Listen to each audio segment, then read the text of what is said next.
Hello and welcome back to 10-minute rants. A lot of shit has been happening on the internet, and I thought instead of ranting about shit that is just from my brain and stuff, I thought I'd have a motorcycle stuff and talk about stuff on the internet and give my opinion.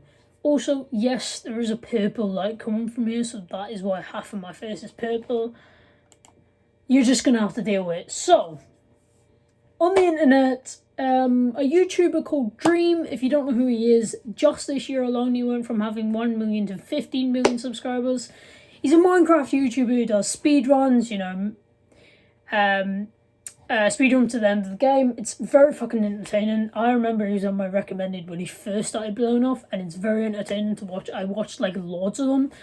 Whether you think they're fake or not, or if they're cheating, they really are very entertaining. And he got doxxed. See, he doesn't show his face or his name. He just goes by Dream, which a lot of YouTubers do. And he got doxxed. And it wasn't just a normal dox that people do, where it's like, oh, this is his face, this is his Facebook, this is his, private Instagram. No, he got doxxed, and there was a tweet that came out that said, I found the full Dream docs and it's so fucking scary. He has his full name, both his sisters and his brothers' names, what school they go to, what degree his older sister has in college, both his parents' name, jobs, car licenses, plates, car models, emails, phone numbers, house deeds, mortgage release, tax papers, social security numbers, driver license IDs, bank balance, the schools they went to from 1986 to 1994, and what year they registered to vote. That isn't just a normal docs. That is properly someone full on his car models, what year, what schools they went to. This is, as the person said, so scary. This is a kid, I don't know how old Dream is, but this is a guy just making Minecraft videos. He's done nothing wrong, and for you to dox him when he obviously doesn't want to be on the internet, and he obviously wants to keep himself private, and then to, not even that, his sisters, his brothers, his whole family's been doxed. People who are out on the internet don't even put their family on the internet because it's something they don't want to be there. And it's so, and the fact that people have done this, and I know it's probably going to be like his fans or something, or people who watch him, which is so heartbreaking, and I feel so bad for him. It's just so shit. And on the news, a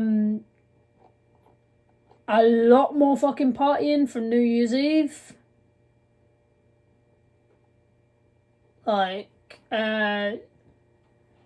Dozens of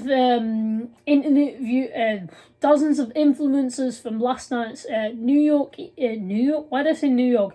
New Year's Eve COVID super spreader parties are partying again tonight. This time at porn stars Vance Randolph and Tristan Blaine's downtown LA apartment. One person taunted, saying, "Yes, sir, keep tweeting me." Romy Marie, Chris Williams, Ellie Van Deal, Valerie Rose, Brian Williams, Julian Moore, Nick Davis, Dana Marie, Steph Landorova, Ashley Faith Newman, and more can be seen piled into the small space, posting photos of them kissing, sharing drinks, and ignoring social distancing. It was mainly on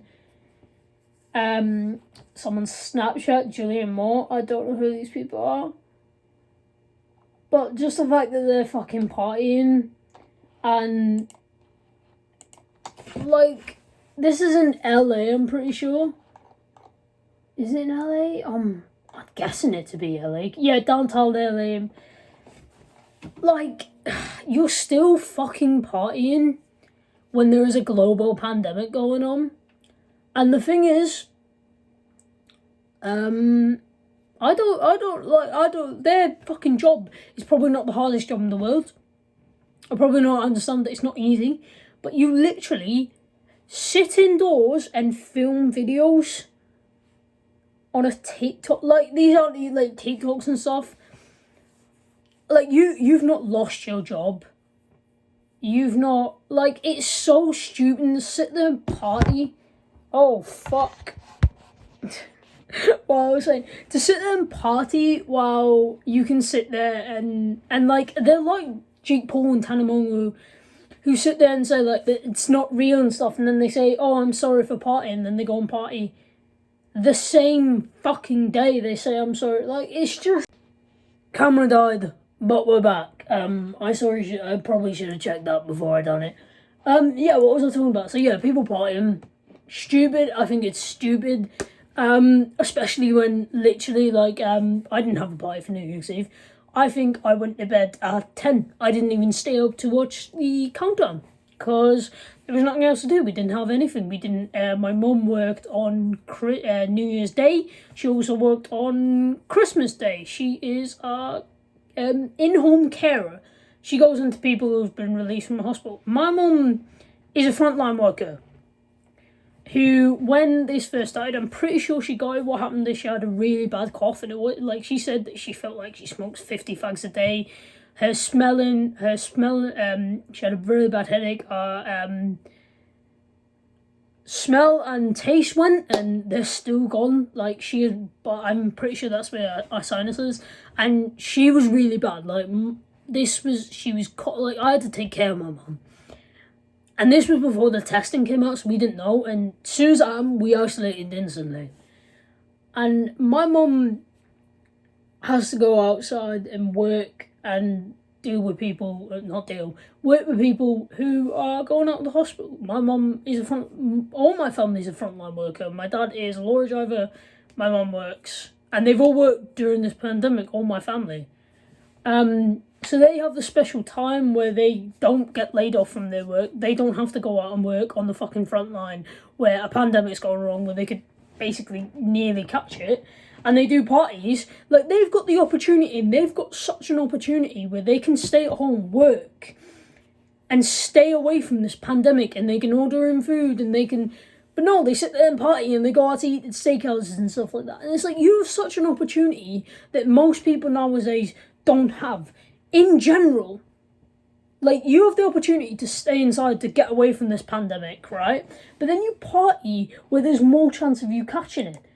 And it happens time and time after again, where I feel like people are just so fucking numb to it. It's so stupid. Moving on, Zoe Laverne, if you don't know who she is, she had a lot of backlash after... Well, she's 9. I'm putting her age in. She's 19, and she got a lot of backlash for dating a 13-year-old boy, which is actually a sexual offence. I don't know where she's from, but where I am, you have to be 16 to consent, I'm pretty sure, and I don't even think that's like... I'm pretty sure 16 to consent, but that's only if you're under 18. So if I was 17 and a 16-year-old, they'd still be able to consent, but it's when you go over 16, I'm pretty sure. But that is literally sexual offender behaviour, and she should be in jail, but she's not. She claims that she may be pregnant. She also said she was dating someone new. But the fact is, this little kid who's 13 doesn't understand what's going on. He's a 13-year-old boy. When I was doing that, I was hanging around with long sort of people and doing a long sort of shit, because you do stuff for not sexually, but you do stuff for older people just to make them like you, make them feel cool. And whether that be saying a few things or stuff, but this... And she's 19... And she's, like, I feel so bad for this kid, because it's just, this kid is 13. She's always going to have the upper hand in the relationship, because she can, if they're in the relationship, she can always sit there and say, you're going to do this, because I'm older than you, and I know what's best. Because she's maturer than him. That's the way. It's a fucking... And I don't use this, and I know but she's a nonce. She got with a 13-year-old. I don't know if they've done anything sexually. It's not the fucking point. It's the fact that she got in a relationship with a 13-year-old when she's 19. Let's flip this. Say this was a 19-year-old boy that got with a 13-year-old girl. This would be fucking instantly. I just hated that she's not gotten any legal action. I don't think anything has happened. I literally don't think anything legally has happened to her, which is she should be in jail. She just reminds me. I'm looking for Twitter and Tony Lopez came up. If you don't know who he is, he's a TikToker in the Hype House. I don't know if he's still in it, but he still hangs around with them. And he was caught messaging underage girls, like really sexual messages, and it's not like it was fake. Like he actually came out and apologized for it, which makes you think, oh shit.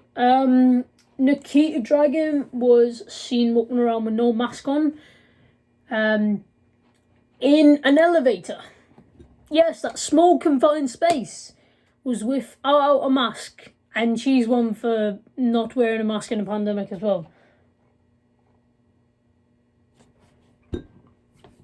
Oh, just all this stupid shit of people just sitting here. You've got 3 fucking rules to abide by. Wash your hands, wear a mask, and stay 6 feet apart. How fucking hard is it to do? And not party? And not have some big social... How fucking hard is it to do? You literally can't wear a mask, wash your hands, and stay 6 feet apart, and not party to stop the spread of a virus that is killing people. People are dying. This isn't people get it, they're just sick for a few days and it's fine. No, people are fucking dying. People's families are dying. Families are dying, and they're not even getting to say goodbye to them because they've got a virus. And it pisses me off. Because people like this think that everything and I don't know how to explain this, but people like this are so fucking entitled. And then there's that whole Tana Mongeau and Bella Thorne shade and shit.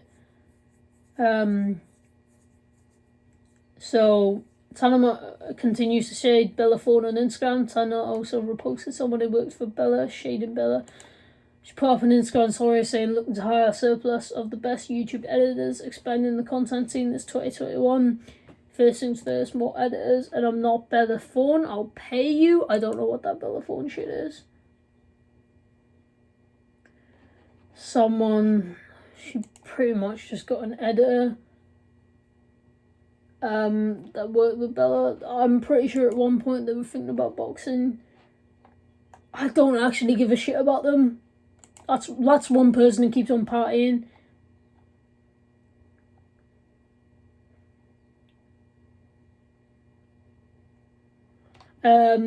Tommy Innit, who he started saying he's asking fans to stop making not safe for work content featuring him, and he's 16 years old. Yes, that is one thing that I've never understand. I was looking the other day, and I was looking through, I just typed up Charlie D'Amelio because I honestly wanted to know more about her. I honestly just looked up Charlie D'Amelio and I was looking through for something, and I saw this fan fiction about her, but the problem is she's 15. She's 15. And I do feel bad for like people who grow up and they get on the internet like Charlie D'Amelio and Tommy that young, because I feel like they have to grow up way quicker and mature so much more. So because when you're 16 and 15, you get a mistake, make these like little mistakes and grow up, but they have to grow up so quick and nothing like, so they can't be cancelled on the internet. And to have people sexualise them when they're 15 is it's so fucked. And at this point, I don't even know what to say. I'm still pissed off about, yeah, that whole. I'm gonna leave now. My throat is getting a bit sore. I've been shouting. I've been looking, and I've realised a lot of things that I don't like. A lot of people on the internet now. I'm gonna give you 3 words of advice that obviously not a lot of people can abide by. Nikita Dragon and a lot of LA influencers. Stay at home. Wash your hands. Wear a mask, and stay 6 feet apart if you're out. Bye. It's been your boy. I've never said that. It's been your boy 10 Minute Rants. This was a 10-minute rant about the internet and how fucked up it is. Bye.